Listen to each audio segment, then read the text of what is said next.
하나님 말씀 이사야 3장 4절로 7절입니다. 구약성경 969쪽에 이사야 3장 4절부터 7절까지. 자, 가능하면 같이 함께 읽기로 하겠습니다. 4절부터 7절까지 시작. 그가 또 소년들을 그들의 고관으로 삼으시며 아이들이 그들을 다스리게 하시리니 백성이 서로 학대하며 각기 이웃을 잔해하며 아이가 노인에게 비천한 자가 존귀한 자에게 교만할 것이며 혹시 사람이 자기 아버지 집에서 자기의 형제를 붙잡고 말하기를 내게는 고소시 있으니 너는 우리의 통치자가 되어 이 벼를 내 손 아래 두라 할 것이며 그날에 그가 소리를 높여 이르기를 나는 고치는 자가 되지 아니하겠노라. 내 집에는 양식도 없고 의복이 없으니 너희는 나이를 백성의 통치자로 삼지 말라 하리라. 아멘. 자, 앞에 이제 3장 1절부터 3절까지 이사야는 하나님께서 남유다가 의지했던 모든 것을 제거해버리는 심판을 행할 것이라고 예언하고 있습니다. 이제 본절부터 7절까지 3절부터 4절부터 7절까지는 여호와의 심판으로 야기될 남유다 사회의 전반적인 그 혼란의 상황을 다루고 있습니다. 먼저 본절에 보면 여호와께서 지금 그가 또 소년들을 그들의 고관을 삼으시며 소년들이 고관이 되었다는 거예요. 지도자 될 만한 사람이 지도자가 되지 않았다는 거죠. 지도자 될 만한 사람이 지도자가 되어야 되는데 성숙하지 못하고 미숙한 자들이 지도자 삼으신 거죠. 이것은 다시 거꾸로 뒤집어 보면 문자적으로 이렇게 해석이 됩니다. 그리고 그가 소년들을 그들의 고관들로 주실 것이다. 이렇게 되죠. 여기서 소년들로 번역된 네아림 원형은 나야르, 뭐냐면 철부지 이런 뜻입니다. 철부지. 철부지가 지도자가 된다는 거예요. 얼마나 무섭습니까? 얼마나 무서워요. 기존의 지도자들이 다 제거됐다는 걸 전제하는 겁니다. 그죠?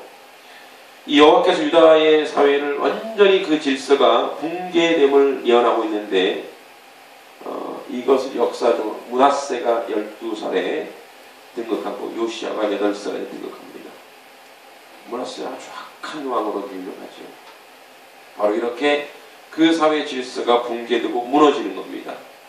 이 남유다가 바벨론으로 멸망당하는 것을 현실화되고 있는 거죠.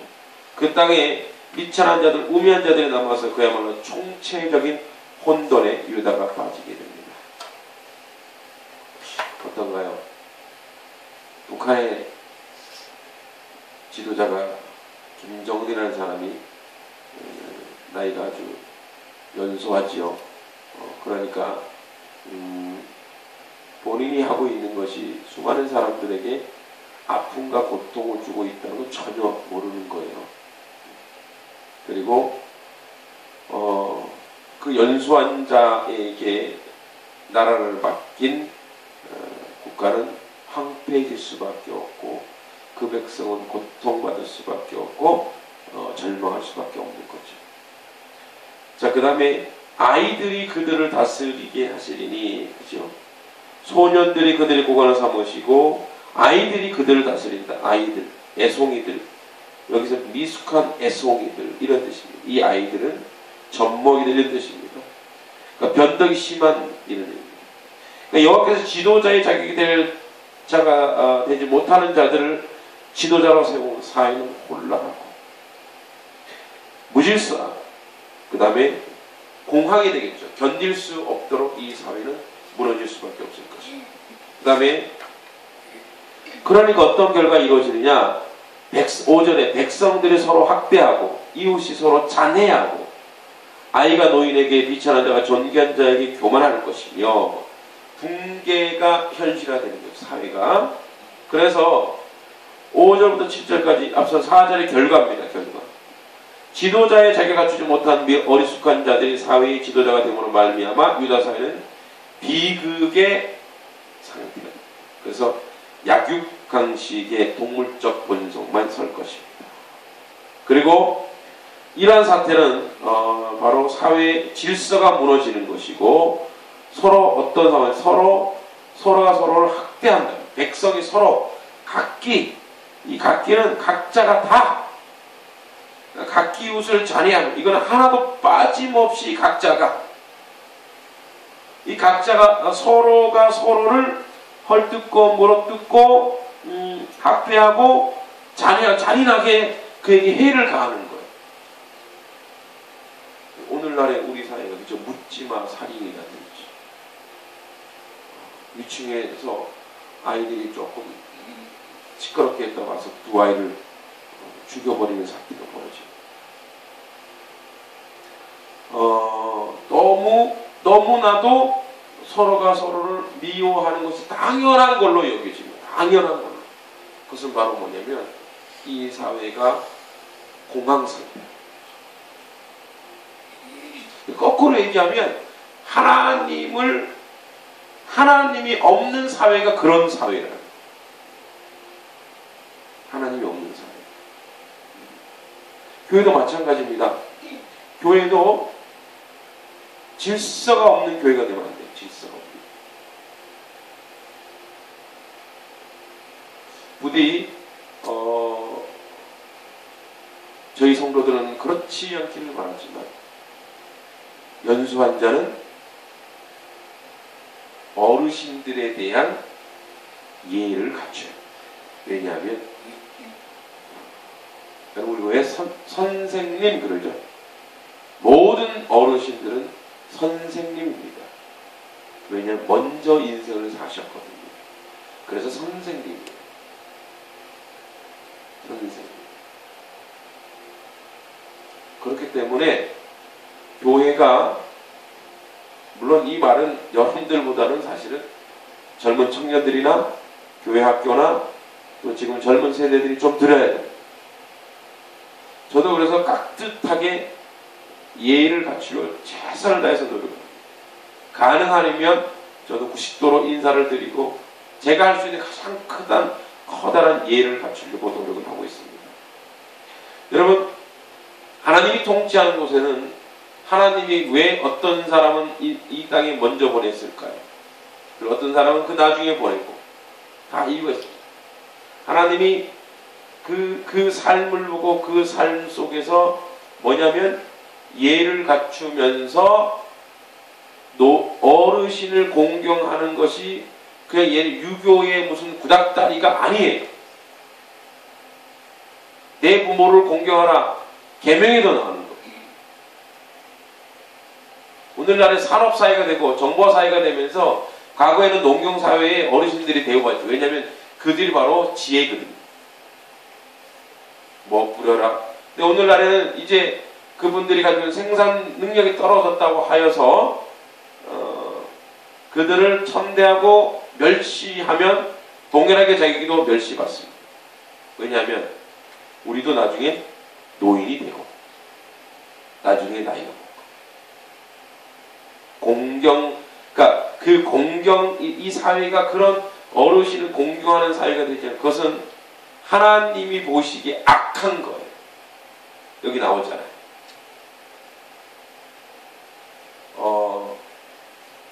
제가 옛날에 가나안 농군학교 아시죠? 가나안 농군학교. 가나안 교회가 있어요. 가나안 교회.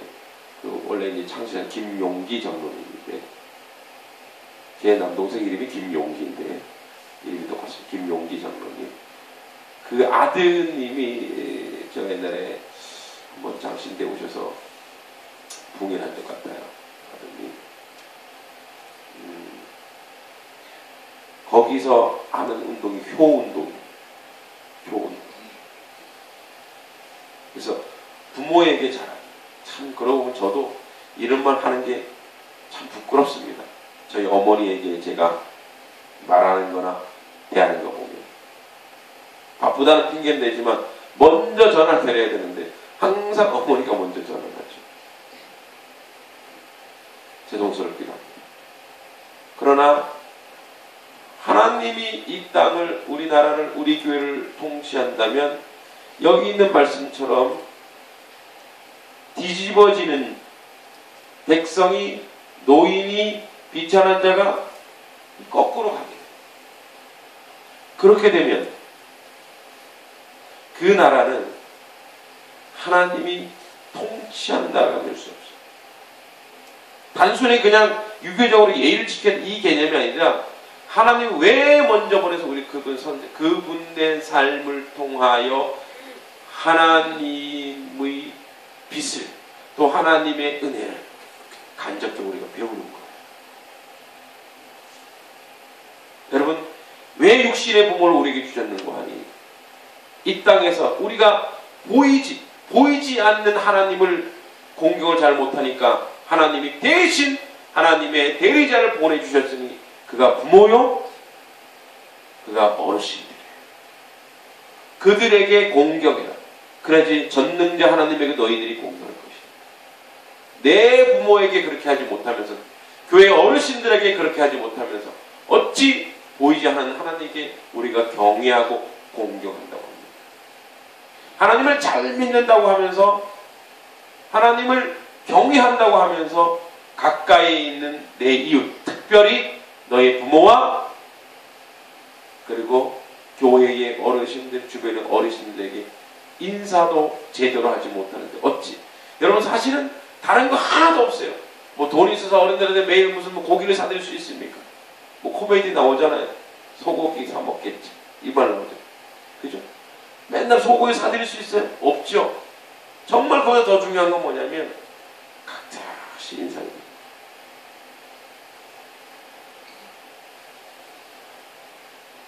저도 하나님이 한명교회 지도자로 불러주셨어요. 제가 만약에 잘 한명교회를 은혜로 이끌어가지 못하면 우리 다음 세대들이 이렇게 불의한 행동을 하면 이것은 저주받는 겁니다. 그래서 저부터 제가 90도로 인사를 할 때마다 어르신들이 하지 말라고, 아니 더 해야 돼. 그리고 저를 보고 다음 세대들이 또 배우는 거죠. 아, 저렇게 인사를 해야 되는 거예요. 인사를 드려야 돼요. 다른 거 없잖아요. 뭐부터? 인사부터 잘해도 돼요. 인사. 우리 은퇴한 장로님들이나 또 권사님들이나 또 집사님들, 교회에서 사실은 최선을 다해서 예를 갖추고 그 어르신들에 대해서, 지금 여러분 특기적으로 한 말이 아니라 이것은 이 어르신들 위한 것이 아니라 다음 세대를 위한 것입니다. 하나님이 통치하는 곳이라면 우리는 더욱더 예를 다하여 섬기고 그분들을 모시는 자리에 우리가 가야 합니다. 자, 그래서 여기 보면 노인이 비천한 자, 존귀한 자가 교만해질 것. 그러니까 비천한 자가 또 교만해지고, 혹시 사람이 자기 아버지 집에 자기의 형제를 붙잡고, 여기서 자기 형제란 말은 아버지 형제만 아니라 여기서 조상, 친인척을 다 얘기하는 거예요. 내게는 겉옷이 있으니 너는 우리를 통치자가 되어 이 폐허 아래 손 아래 두라 할 것이며, 자, 여기 이제 그 겉옷이란 말은 뭐냐면 유대 사회에서는 이 겉옷이 가지고 있는 의미가 있습니다. 겉옷은 그 사람의 직분을 얘기해요. 그리고 겉옷을 입을 정도라면 좀 유력자인데 이 사람들이 이제 지위와 어떤 품위가 있기 때문에 경제적 능력이 좀 있는 거예요. 그러니까 경제적 능력이 조금만 있으니까 너는 우리의 통치자가 되어다오. 이렇게 지도자가 없는 거예요. 이제는 이렇게 누구에게 손을 벌릴 사람이 없는 거예요. 그러니까 다시 얘기하자면 그가 덕이 있고 그가 이렇게 하나님의 그 지혜 있는 자가 아니라 겉옷만 입고 있으면 이거예요. 그러니까 돈만 좀 있으면, 돈이 좀 있는 것 같으면 우리의 지도자가 되겠네. 그 정도는 뭐가 돼요? 그 정도로 지금 이 땅이 황폐해지고 폐허가 되었고, 그 다음 그 정도로 먹을 것이 없는 거예요. 그런데 뭐라 그래요? 내 손 안에 들어와, 너 마음대로 해. 너에게 가진 돈으로 우리를 다스리는 너 마음대로 해. 내 손 안에 들어와. 이건 뭐냐면 원래는 외환 마크 쉘이라 해서 원형 마크 쉘라가 뭐냐, 비틀거리다 흔들거리다 이런 얘기. 흔들어 우리를 이런 얘기. 마음껏 이런 얘기예요. 지도자다운 지도자가 없는 거예요.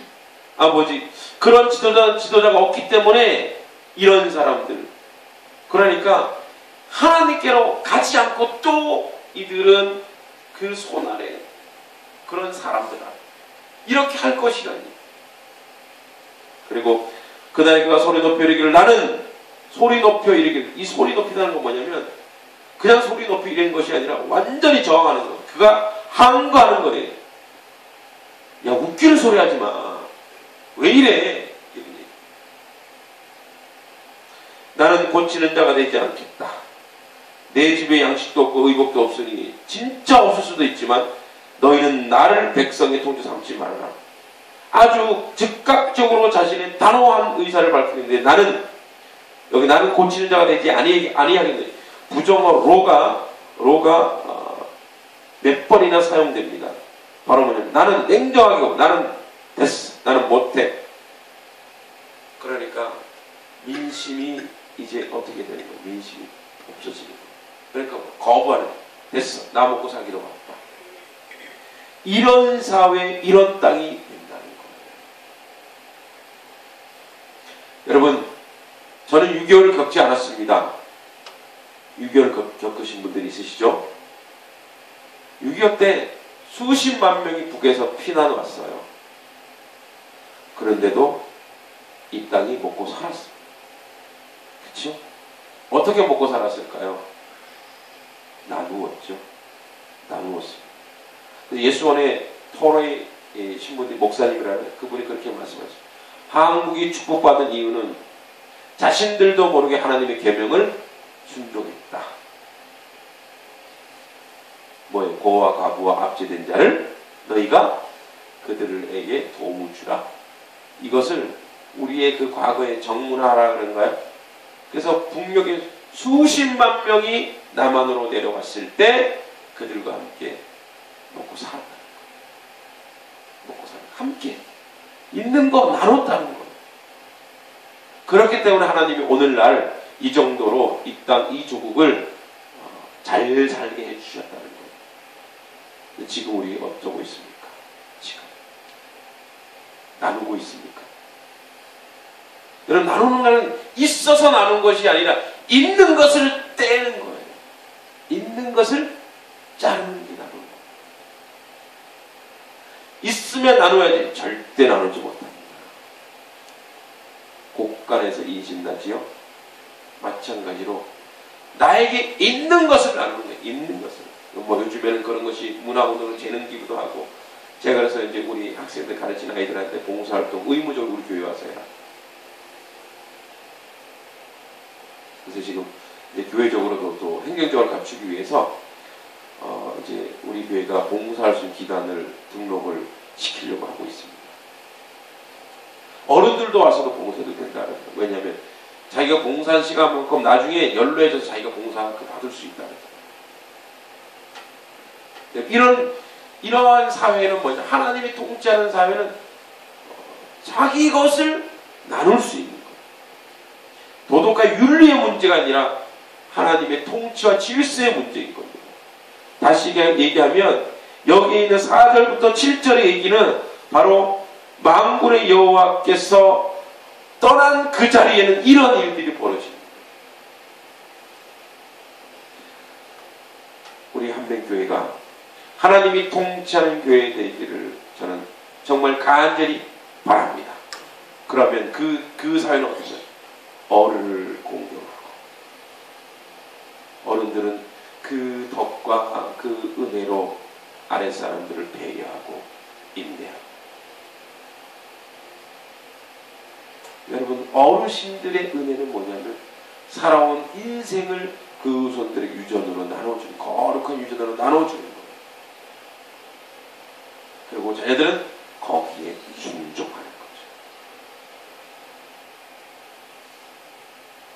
우리 장로님들이, 연로하신 장로님들이 저에게 목사님 이렇게 목회하셔야 됩니다.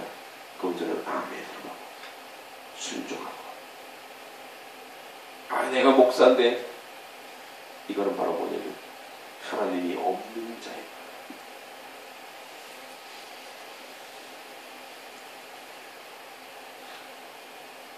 저는 우리 교회 전사님들, 특히 우리 이혁 전사님이 저에게, 제가 항상 되게 좋은 말만 하시고 저에게 힘을 주시려고, 그래서 제가 어저께는 신방가면서 바른 말도 하셔야 된다고 저는. 그래야 제가 바른 목회할 수 있죠. 단둘이 있을 때 바른 말 하시라. 그래서 이런저런 부분들에 대해서 약간의 저한테 코멘트 하세요. 아멘. 알겠습니다. 저는 이것이 온전한 동력이라고 생각합니다. 권사님들, 목사님들 어떻게 그런 말, 감이라니. 저도 사람이기 때문에 실수한 부분이 있죠.